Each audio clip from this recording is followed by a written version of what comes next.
La verdad es que estamos enormemente contentos y agradecidos a EDAS y al Colegio de Arquitectos por este evento y esperamos que podamos explicar brevemente lo que ha sido este proceso tan largo, pero que ha terminado bien. Lo que bien termina, lo mejor. La verdad es que este proyecto, tal y como lo estáis viendo, ha sido una labor en equipo. Ahora os voy a comentar brevemente cómo hemos realizado este equipo, y entre los dos vamos a intentar ir introduciendo lo que ha sido este edificio y lo que es actualmente. Esto es lo que nos encontramos. Juan ya lo conocía, nosotros no, y así ha estado desde el año 2009, si no me equivoco. 2010. El año 2010 esto es lo que tenía Sevilla, una gasolinera funcionando pegada a una estructura de un edificio de oficinas, de una crujía aproximadamente de 21 metros y medio, ¿no? Y esto es lo que soy, ¿no? Entonces, realmente yo creo que es interesante entender el proceso y la complejidad que supone intervenir en una estructura existente, pensada para unos usos completamente diferentes, y cómo esa adaptación, esto fue fruto de un concurso de arquitectura que organizó EDAS, nos invitó a varios estudios, y prácticamente podría tratarse casi un ejercicio académico, en el sentido de que es fruto de lo que pasó en el periodo económico previo, y no es el único ejemplo, pero es un ejemplo interesante de cómo determinadas actuaciones se quedaron en stand-by, se quedaron paradas, y en el nuevo ciclo, digamos, es importante que esas actuaciones o bien se integren en la ciudad o se integren en los entornos naturales donde estaban, ¿no? Si quieres.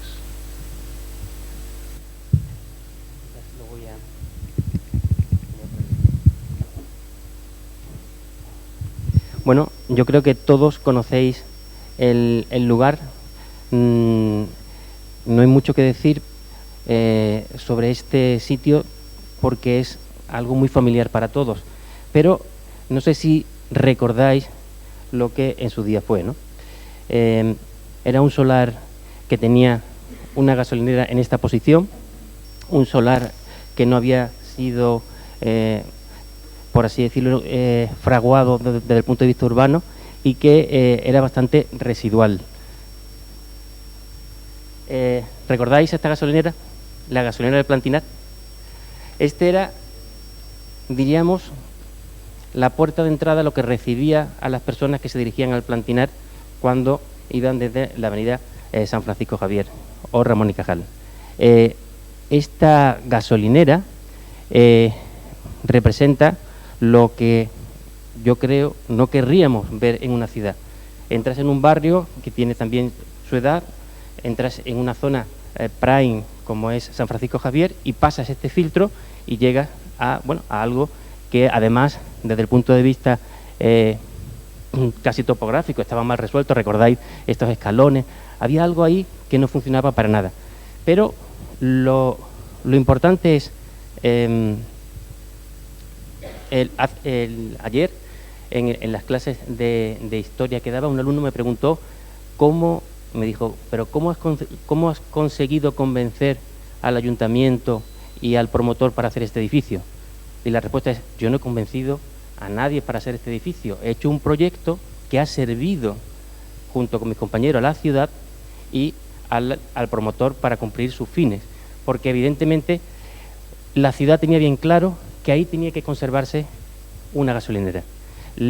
Reposicionada, diríamos la gasolinera original era esta, y la gasolinera actual es esta, que está pegada al edificio anexo. Y en la ficha lo ponía bien claro, tenía que estar integrada en la edificación adyacente. Luego, una condición importante es que existiese esa integración urbana. La pregunta que alguien me ha hecho, bueno, pero ¿y las gasolineras en las ciudades no deberían desaparecer? ¿No es más sostenible que desaparezcan las gasolineras? En nuestro estudio el tema de sostenibilidad nos interesa muchísimo, y hay una cierta hipocresía en pensar que si eliminamos la gasolinera, eliminamos el problema de las emisiones. Si eliminamos todas las gasolineras de las ciudades y las ponemos en el extrarradios, tendríamos que ir con nuestro coche a repostar al extrarradio, consumiendo más gasolina y emitiendo más. Luego, al final, hay que dejar las mínimas necesarias, las justas, para que esto no se produzca, para que realmente nos sirva. Pero ¿qué es una gasolinera en una ciudad? Desgraciadamente, esto es un ejemplo muy común. Hay muchas gasolineras de este tipo. Esto es en Barcelona, en las esquinas del ensanche de Barcelona, y vemos que la gasolinera sencillamente no se integra, se impone. Esta gasolinera puede estar en una autopista y tú la ves a 10 kilómetros, pero está ahora al lado de unas viviendas en un casco urbano, y realmente ejemplos de estos hay muchos, y son los ejemplos que hay que evitar, porque no construyen ciudad, da una sensación de que está colocado como una pedrada. ¿Qué es entonces lo que voy a hacer? Estudiar las posibilidades de una gasolinera integrada realmente en el edificio. Para ello estudiamos muchas posibilidades donde la gasolinera nace como un volumen anexo al edificio, un volumen que resuelve la gasolinera de forma que no sepas dónde comienza la gasolinera y dónde comienza el edificio anexo.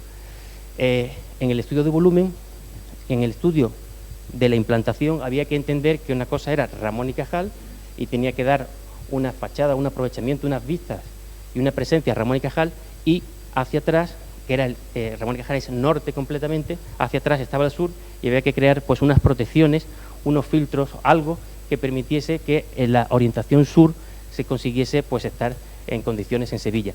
Pero nos dimos cuenta que una gasolinera siempre se reconocía como gasolinera de una forma muy evidente y no se llegaba a integrar cuando tú veías las columnas, los pilares de esa gasolinera. Era un elemento que hacía rápidamente que todos los esfuerzos de integración se perdieran. Esta es una gasolinera anexa a un volumen que es nuestro volumen, y cómo pensamos que se debería integrar. Nos surgió la metáfora orgánica, biológica, la metáfora de la ameba que fagocita el corpúsculo que está al lado y lo hace parte de sí mismo. Es decir, la idea era crear una envolvente que lanzara un volumen y se tragara la gasolinera. Ese es el germen de la forma inicial del edificio de oficinas. En este edificio de oficinas, el muro cortina tenía una forma, que lanzaba un volumen y permitía hacer esto. Y la fachada perpendicular era una fachada continua, una piel continua que permitía reconocer ese, gesto de fagocitación de la gasolinera, de la marquesina, sobre todo si desaparecían los pilares. La idea era lanzar sobre el volumen del suelo de la gasolinera un volumen de oficinas de la gasolinera y meter un volumen de aire desde la gasolinera para atrás. No sé si veis realmente el efecto que consideramos que era el mejor para conseguir esta integración. Por un lado, la continuidad de una piel que nos permitiera eso, y por otro lado, una continuidad de un muro cortina, de un elemento que no permitiese la diferenciación entre lo que es el edificio de gasolinera y el edificio de oficina. Porque eso sí, son dos solares diferentes con dos propiedades. Eso es importante. Tuvimos que hacer un proceso de acuerdo para que los fines de ambos tuviesen sentido. Por un lado, el edificio de oficina pensaba que una gasolinera disminuía el valor de su inversión teniendo una gasolinera al lado. Por otro lado, el gasolinero lo que quería es vender gasolina, como es obvio. ¿Cómo conseguir que los dos fines se unieran? Por un lado, ese gesto de volar toda la marquesina tenía una ventaja increíble para el gasolinero, para la empresa de gasolinera, y era que la pista, que era muy pequeña, permitía colocar los depósitos de gasolina. Si nosotros hubiéramos colocado los pilares, el bulbo de presiones obligaría a hacer unos tanques mucho más pequeños, porque les afectaba. Al comentar esta posibilidad, realmente el uso de la gasolinera mejoraba, la funcionalidad mejoraba, y además le convencimos de la necesidad de hacer una gasolinera integrada, urbana y moderna, que era lo que la ciudad realmente quería. Por otro lado, el edificio de oficina no tenía pegado con pegamento una marquesina de gasolinera, lo que tenía era un edificio tecnológico, casi de ciencia ficción, colocado al lado, que además daba al barrio una oportunidad. ¿Cuál era la oportunidad? Bueno, aquí vemos esa idea de la continuidad de la piel, que hasta en las luminarias se consigue que se entienda como unidad. El muro cortina, que era continuo, curiosamente cuando pasó de oficinas a viviendas, esta continuidad del muro cortina que unía los dos volúmenes no tiene tanto sentido, porque unas viviendas con muro cortina son más difíciles de justificar. O sea, unas viviendas tienen otro tipo de lectura, necesitan otro tipo de funcionalidad, y el muro cortina no parecía que se adaptara. Luego veremos cómo, utilizando los elementos más propios de una vivienda, como son las terrazas, los elementos que ahora explicaremos, se conseguía ese mismo fin, pero con otros medios. Estudiarlo también como icono por la noche, estudiarlo también por la fachada sur, para que se protegiera del soleamiento. Esto es una fachada sur-sur, en su momento esto era una doble piel fotovoltaica en el edificio original. Y también la otra esquina, era una esquina muy importante, porque estaba al final de la fuga de varias de las principales avenidas y era otra entrada al barrio del Plantinar. Porque lo que conseguíamos con este edificio era, y esto es lo que explicamos en el ayuntamiento, una nueva puerta al barrio del Plantinar. Un elemento que permitía crear las transparencias visuales por debajo de esa marquesina de gasolinera que no tenía pilares, para llegar a conectar visualmente con las plazas que está aquí, y directamente desde la avenida de San Francisco Javier sugerirte la entrada al Plantinar. El edificio ya no es una especie como de barrera de límite que te separa estos dos mundos, el mundo realmente de oficinas de alto standing que tenemos aquí y el mundo del barrio un poco envejecido pero con mucho futuro, que es el Plantinar, sino que es un elemento de filtro que te sugiere la entrada. Y además, con esa forma y con esa especie de optimismo que tiene el edificio, se quería activar la zona, dar un poco de esperanza. Aquí, fijaros, al final de esta fuga, esta esquina deberían tener un tratamiento también muy especial. En el proyecto de oficinas era un envolvente en este sentido. En el proyecto de vivienda, esa esquina se trata también especialmente para aprovechar su condición de esquina para las viviendas. Pero ya lo veréis cómo se va resolviendo. Fijaros, eso se estudió en maquetas. Estas maquetas se llevaron al ayuntamiento, se explicaron, se discutieron, se vieron las posibilidades de que el edificio resolviera realmente una encrucijada urbana. Se llevaron a unos estudios cada vez más definidos y tuvieron también importancia el concepto de oficina. Estudiamos lo que era una oficina para darle un carácter mucho más humano y sostenible. De hecho, el contacto con el exterior se producía con terrazas o bocas, que nosotros llamamos, situados en cada una de las plantas, unas grandísimas terrazas muy profundas, que permitía que al menos en cada planta hubiera un sitio donde tú tenías contacto con el exterior. Eso es importante en las oficinas, porque normalmente son sitios cerrados donde pierdes la conexión con la naturaleza, la conexión con el espacio exterior, y darle a ese mundo tan interior que es una oficina, esos puntos ayudaban, mejoraban su funcionalidad y su habitabilidad. Claro, ese contacto con el exterior, aún así, en una oficina es pequeño. En una vivienda tenía que ser muchísimo mayor, porque las profundidades que tenemos aquí, de 21 metros por casi 100 metros, cuando esto se convierte en vivienda, debería ser otra cosa. Ahora lo iremos viendo. Bueno, solo comentaros, fijaros cómo esas bocas iban metiendo unos microclimas, nosotros llamábamos patios horizontales a estas grandes terrazas, que permitían, pues, su, por así decirlo, climatización y sobre todo su habitabilidad. Fijaros que hasta las luminarias quisimos que diesen la vuelta para conseguir ese concepto de unidad. Y una cosa importante, la gasolinera, según cómo la mirares, podía desaparecer o no. A la empresa de gasolinera, a Repsol, comentábamos que cuando estabas debajo de la gasolinera se expandía, era gigantesca porque no tenía límite, no eras capaz de abarcar esos límites. Y es cierto, cuando estás dentro de esa gasolinera, la gasolinera parece inmensa. Cuando estás fuera de la gasolinera y miras el edificio, sin embargo, la gasolinera desaparece, porque queda integrada visualmente con el resto del edificio. Y ese es uno de los valores que queríamos rescatar en un proyecto completamente nuevo de vivienda. El argumento, o sea, el espacio es el mismo, pero diríamos que a la empresa de gasolinera le contábamos una cosa que era real, al ayuntamiento le contábamos otra cosa que era real y al promotor otra cosa que también era real. Todo depende de dónde focalizarse. De hecho, si tu interés era el edificio de oficina, la gasolinera desaparecía. Pero si tu interés era la gasolinera era todo el edificio. Bueno, se hicieron muchos estudios para conseguir esa adaptación climática, se protegieron esa fachada sur, que curiosamente en el edificio de vivienda se estudió esa protección solar de la fachada sur, pero manteniendo la misma forma que de la fachada norte. Es decir, si aquí se optaban por dos fachadas completamente diferentes, en el edificio de vivienda los elementos envolventes tenían funciones diferentes, pero era el mismo elemento. Ahora lo explicaremos.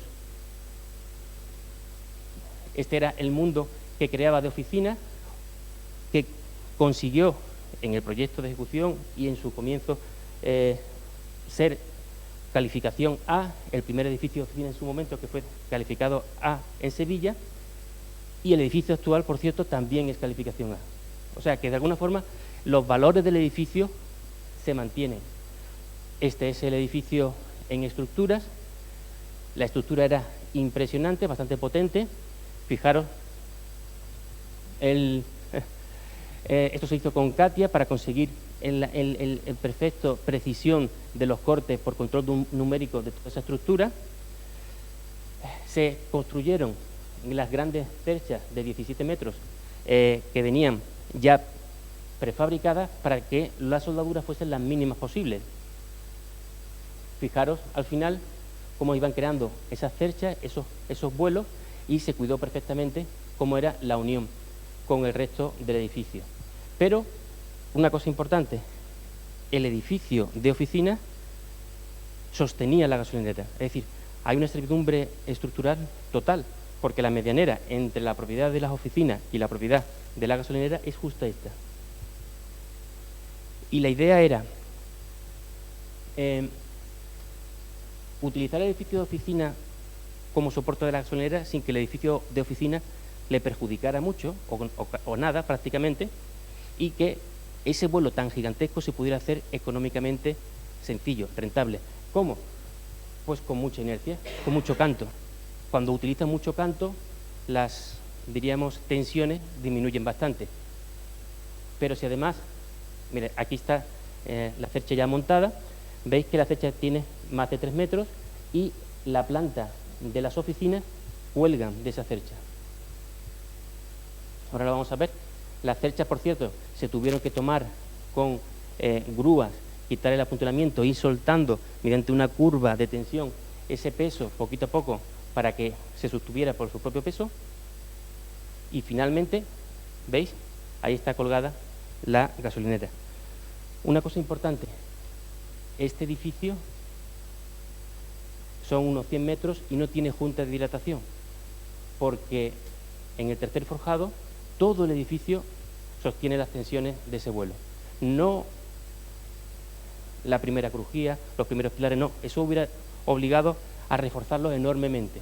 Pero si tú el problema, en vez de concentrarlo, lo vas repartiendo por todo el edificio de una forma más homogénea, de hecho, curiosamente, estructuralmente, estos pilares son menos rígidos que los de atrás. Lo estudiamos de esa forma para que pudiéramos llevar la tensión hacia atrás, y en ese tercer forjado, simplemente con un mínimo refuerzo, eran dos redondos del 12. Bueno, primero introdujimos el cordón superior hasta aquí y luego unos redondos del 12, iban repartiendo por toda la superficie de ese tercer forjado de una forma casi homogénea la tensión. ¿Qué se consigue con eso? Pues que el edificio de oficina, la estructura, no se perjudicara por esa servidumbre, y por otro lado, la construcción de esto fuese económica. Es decir, en vez de tecnología, se utilizó geometría, mucho canto, que es lo mejor para solucionar los problemas en arquitectura. Llegamos a este punto. Este edificio se comenzó en el año 2009 y aquí estamos en marzo del 2010. Perdón, la historia de esto tiene Esto fue marzo de 2010, perdón, en marzo de 2010 se quedó así. Luego ocurrió lo siguiente. Bueno, se quedó así porque vino la crisis. Prasa, que estaba promoviendo esto, no podía seguir y el dilema era que el gasolinero también tenía que echar gasolina. Y como todo estaba unido en una unidad, todos estaban muy perjudicados. Entonces la idea era intentar hacer una fase con la gasolinera para que la gasolinera pudiera funcionar independientemente de la suerte que corría el resto del edificio. Porque si no, la verdad es que el perjuicio era grande. Pero no solamente eso estaba desde el punto de vista urbanístico y urbano muy empantanado, no estaba resuelto todo esto. Entonces, en el año 2013 conseguimos hacer un proyecto de faseado del edificio con la idea de poder abrir la gasolinera, que es este proyecto, que luego se convirtió en realidad. De esa forma, por un lado, resolvíamos ya todos los temas urbanos de accesos, creamos esa puerta al barrio de Plantinar que lo necesitaba y dejamos esto en stand-by, pero de forma controlada. Porque cuando las soluciones no son perfectas, hay que conseguir soluciones suficientes, o al menos menos malas. Y esta solución nos permitió que funcionara desde el año 2013, esto se terminó en el año 2013, hasta ahora de esta forma. Este sería diríamos, el edificio final y así es como lo conseguimos terminar. Una cosa que tiene este edificio originalmente y que continuamos en el siguiente proyecto, porque la idea era hacer un edificio completamente diferente, pero conservando valores que estaban planteados en el edificio original y quitar aquello que no tenía sentido para un edificio de vivienda. Uno de los valores que tenía el edificio original era la construcción en seco. Aquí en este edificio, en el original y en el que hemos construido, no hay ladrillos. La construcción es a base de elementos secos, incluso la fachada, que además nos daba la oportunidad de hacer cosas diferentes en arquitectura, porque esto no es solamente un asunto de ahorrar dinero y de ahorrar tiempo, es que abre unas nuevas técnicas que los arquitectos debemos aprovechar. Esta sería la filosofía de montar el edificio como un mueble de IKEA, en seco. Realmente se mejoran las posibilidades. Fijaros cómo íbamos montando el edificio en capas. Esta capa era una capa, por así decirlo, funcional, pero no le daba el aspecto definitivo. La doble piel que se puede hacer con una fachada ventilada nos abre posibilidades. La piel de una fachada ventilada no tiene que coincidir con la piel interior. Eso ya en el barroco, en el Renacimiento, hay ejemplos de cúpulas de todos los colores. La piel exterior, la que da forma al edificio, nos permite ser muchísimo más sutiles a la hora de resolver la forma. Y estos elementos en curva no están resueltos con la arquitectura, está resuelto exclusivamente con la chapa ventilada del edificio, ¿no? Fijaros que esto nos da muchas posibilidades y que en el edificio de viviendas recuperamos. Hay elementos de fachada ventilada que no se corre, que diríamos que son que tienen una forma que responden a otros parámetros que no es ser paralelo a la fachada. Fijaros los grandes piezas de chapa que permiten una construcción y sobre todo, fijaros el acabado. Eso era importante a la hora de presentar este edificio como algo que no es una gasolinera grasienta con una cubierta llena de aire acondicionado, que es lo que realmente estamos acostumbrados. Esta es la cubierta de la gasolinera, esto es lo que tú ves desde las viviendas y lo que verías desde el edificio de oficina, y la idea era estudiar bien dónde están todas esas maquinarias, dónde están todos esos aire acondicionados, esos elementos, para que al final la arquitectura de una gasolinera no tuviera que ser exactamente la arquitectura que tú haces en una carretera nacional.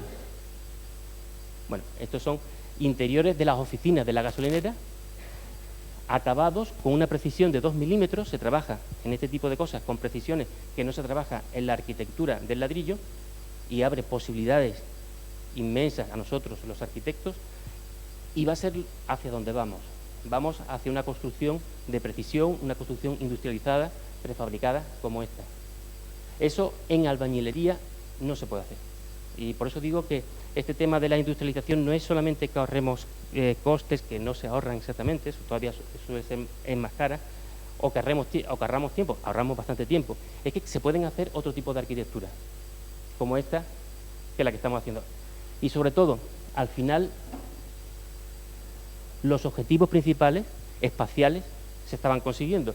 Y es que cuando tú estabas allí, debajo, te dabas cuenta perfectamente que el edificio no era un edificio convencional, era la puerta al plantinar. Este sería el aspecto que debía tener el edificio final.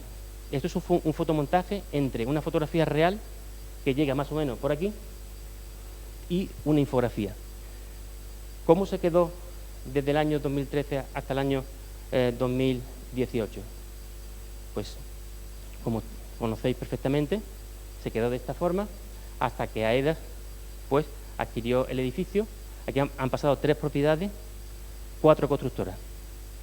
Y más o menos hemos conseguido dar continuidad, recuperar y que en ese periodo de tiempo y tantos cambios no se perdiera el concepto.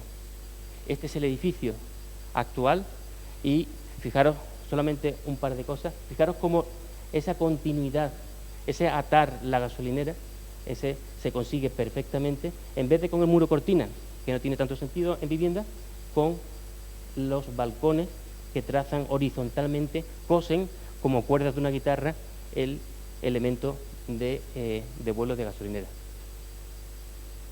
Y yo creo que puedes continuar. ¿Cuál es para pasar?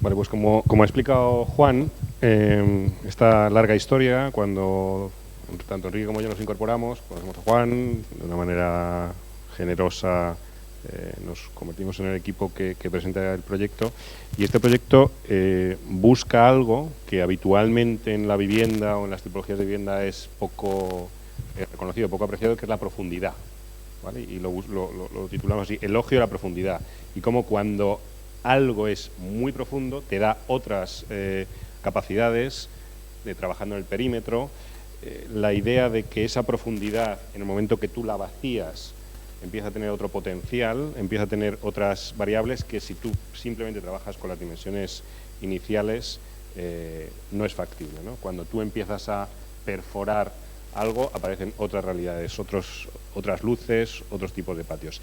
Y otra cuestión importantísima en la vivienda es la ventilación. Habitualmente se busca siempre tener ventilación cruzada, crujías de 12, 13, 14, 15 metros. 21 metros y pico realmente prácticamente evita eso, salvo que te vayas a tipologías de viviendas muy estrechas, Le Corbusier, duplex, ¿vale? Es prácticamente imposible llegar con una vivienda de un tamaño razonable a 20 y tantos metros.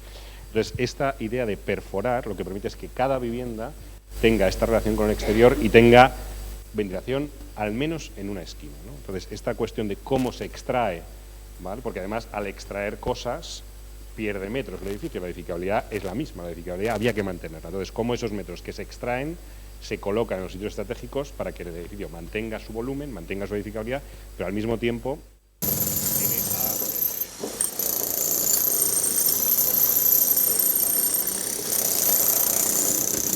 se abren los huecos, ¿vale?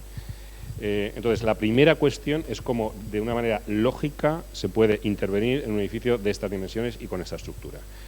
Ya lo ha explicado Juan, cómo está la sección, 100 metros de edificio que soportan un voladizo de la gasolinera y cómo a tracción un forjado y a compresión el otro, de una manera muy básica, soportan el edificio.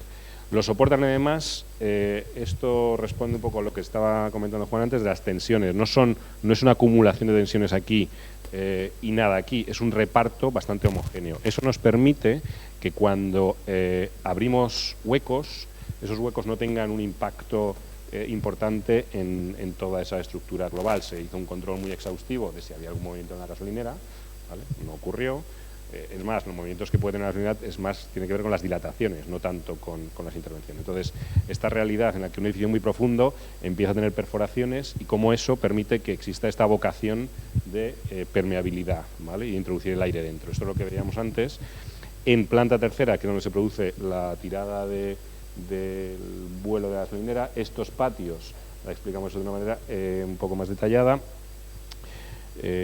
están cosidos a través de los nervios, un forjado bidireccional, y ese forjado se deja en esos nervios para mantener esa capacidad de tracción. Es importante. Lo que hicimos aquí es ahuecar solamente en todas las plantas que hicimos el patio completo, el corte completo del forjado, pero en esta planta lo que hicimos es dejar los nervios que ya estaban y los reforzados. Con lo cual manteníamos siempre la tracción de las retracciones a lo largo del forjado tal y como estaba, porque todo estaba listo con la cantidad de. Este es el paisaje resultante, este paisaje relacionado con lo que llamamos antes, crujías muy profundas, ¿vale?, perforadas. Y mediante esas perforaciones lo que conseguimos es que las viviendas tengan, luego lo vemos en detalle, capacidad suficiente de iluminación y ventilación. El otro asunto fundamental es cómo somos capaces de que esas proporciones para las viviendas sean las óptimas. Lo que os decíamos antes, 21 metros 40 de crujía, ¿vale? ¿Cómo metemos unas viviendas aquí? Entonces, además de esos 21 metros y pico, lo que teníamos eran 2 núcleos de hormigón que no podíamos tocar. Esos núcleos son esto que estáis viendo aquí. Eran parte fundamental de la estructura portante del edificio. No había opción de tocarlos.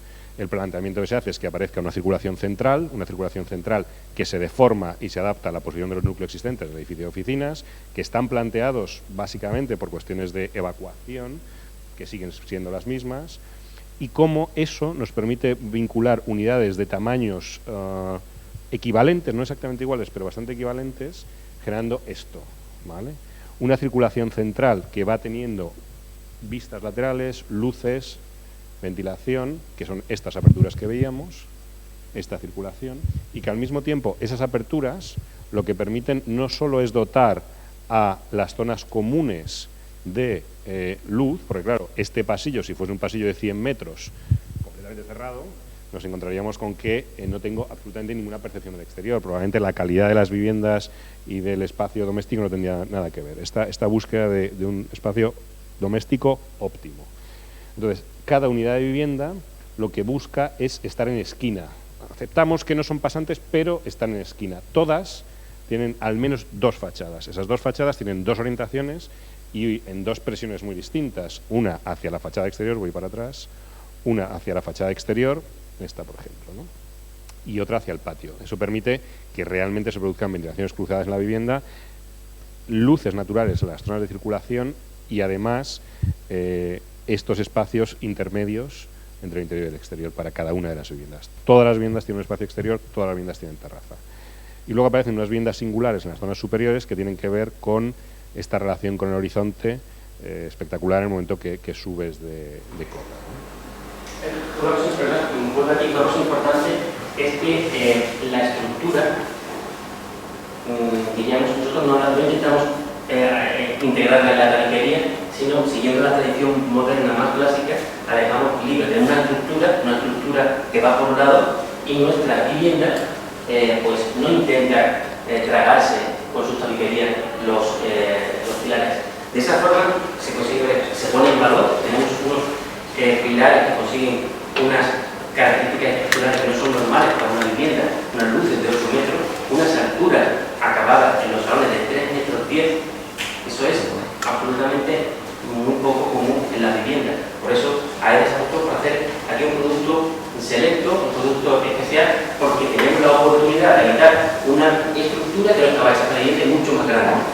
Y la verdad también, fijaros que no están simetrizadas, sino están todas en serie, mirando, buscando esa orientación que decía. Bueno, esto es el norte, sí, el sur, las intentan buscar el este siempre en estas esquinas.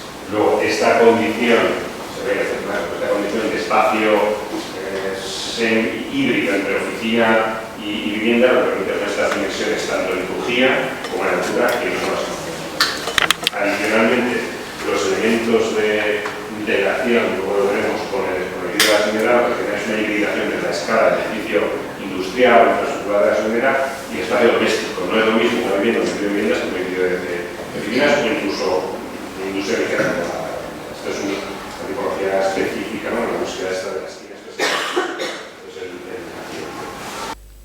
Cuando antes Juan estaba hablando de esta idea de continuidad que existía en el proyecto inicial, en el proyecto de oficinas la continuidad tenía que ver con un pliegue horizontal, aquí se transforma en un pliegue en el otro plano para conseguir esa continuidad. Esto que vemos aquí es la parte inferior de la gasolinera, y esto que vemos aquí es la parte superior. Es decir, esas escalas y herramientas que ya existían se extienden a lo largo del edificio hasta sus zonas más singulares. Esta es una vivienda tipo, que estábamos diciendo, abiertas en la esquina, con esta zona pasante a los patios y hacia el interior las zonas húmedas que están organizadas en la vertical, generando este tipo de estares, ¿no?, relacionados con el exterior y con el patio, y generando ese espacio mixto entre el interior y el exterior. Además, es fundamental cómo accedemos a este edificio y por dónde accedemos. El edificio en su longitud total está en torno a los 100 metros de aquí y da como a distintas situaciones urbanas. Una situación es cómo es Ramón y Cajal, otra situación muy diferente es cuando ya nos metemos en el barrio en Plantinar. Entonces, el planteamiento es que al edificio se accede desde Ramón y Cajal. Esa situación de esquina es la que se produce, aquí se ve muy bien, en esta entrada. Este es el acceso, que está justo en la esquina opuesta a la gasolinera. Y otra vez vuelvo a insistir en lo mismo. Los mismos elementos que venimos viendo desde el edificio de industria ligera se generan y se vinculan con esto, y luego aparece otra escala, que ahora veremos, que es la escala de las piezas domésticas. Existe un acceso secundario también en la calle detrás, ¿no? Esto es lo que estábamos diciendo. Estas dos piezas son las que están vinculadas con la gasolinera, y luego encima aparece una escala distinta, que es una escala de esas piezas domésticas que aparecen sobre la gasolinera, sobre la escala de la gasolinera. Esto que vemos aquí, ¿no? Tú tienes esta escala. También otra cuestión importante es la variación de escala necesaria en este contexto. No es lo mismo un edificio de oficinas con la altura que tenía antes, sino un edificio como este que se relaciona con viviendas de una escala menor. Este es el espacio que decíamos de acceso. Es un espacio, se accede desde la esquina, se accede desde Ramón y Cajal, no se accede desde los lados menores.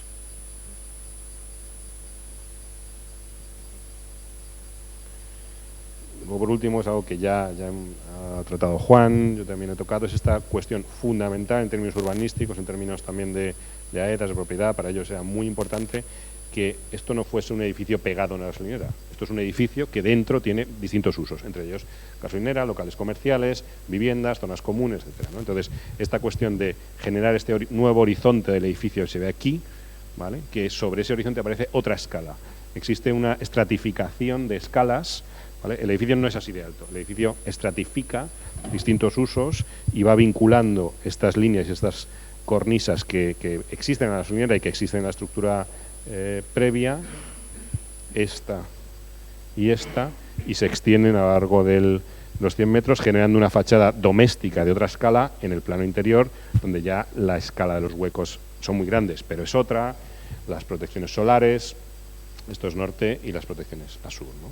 Y sobre esa primera escala se desarrolla la segunda escala, de las piezas domésticas de una escala mucho menor, generando estos alzados. Estas viviendas, además, tienen acceso a la cubierta, ¿vale?, generando esta imagen final, como os decíamos. Esta es una escala, sobre esa escala aparece este elemento de transición, y luego estos elementos superiores que están fragmentados de dos maneras, están fragmentados horizontalmente y verticalmente también.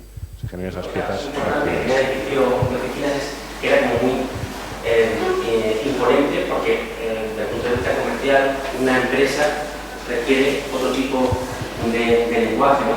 Este edificio, sin embargo, intenta disminuir la escala. También pensamos lo que hay detrás, que son las viviendas más bajas, con lo cual las sensaciones son un poquito más domésticas.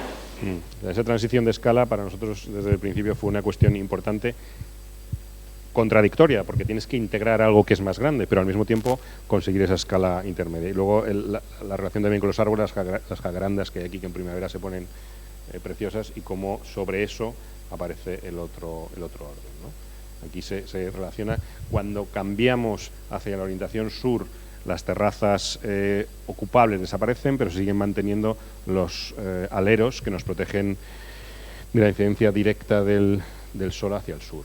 Aquí se ve en la planta tenemos este espacio variable, que son las terrazas a norte, que van cambiando de dimensión en función de la posición de la fachada, mientras que hacia el sur esto es un alero, que lo que va haciendo las distintas plantas es proteger de la incidencia solar. teniendo estas viviendas singulares que son las que decíamos que suben y disfrutan de la cubierta superior. Esta pieza superior está forrada de esta piel, segunda piel similar pero diferente a la textura que tiene aquí, que incluso pasados los años, este tono, aquí hay una cierta transición de color que aquí prácticamente no se aprecia, ¿no? Y que acabará igualándose, y esto también tiene esa vocación de lenguaje mixto entre lo doméstico y lo industrial o terciario, que es lo que genera esta situación. Se generan también puntos singulares estructurales que se heredan del proyecto existente, y como eso va integrándose. Yo creo que esa es la mayor dificultad y probablemente también la mayor búsqueda de este proyecto, la integración de todo lo que había y cómo eso puede transformarse en un entorno doméstico de una escala distinta y una calidad, una búsqueda de una calidad superior. Buscar en la resistencia el valor también del edificio, que no sea un hándicap. El hecho de que los pilares sean vistos en las viviendas es como decir, estamos habitando algo que ya se hacía, como si estuviésemos haciendo una casa de un árbol. Es completamente diferente a como lo que tú harías si tú empiezas a hacer el edificio desde cero. Y esa sensación de que tenemos que constituir una resistencia, no sea algo malo, sino que sea algo interesante, es la base del proyecto.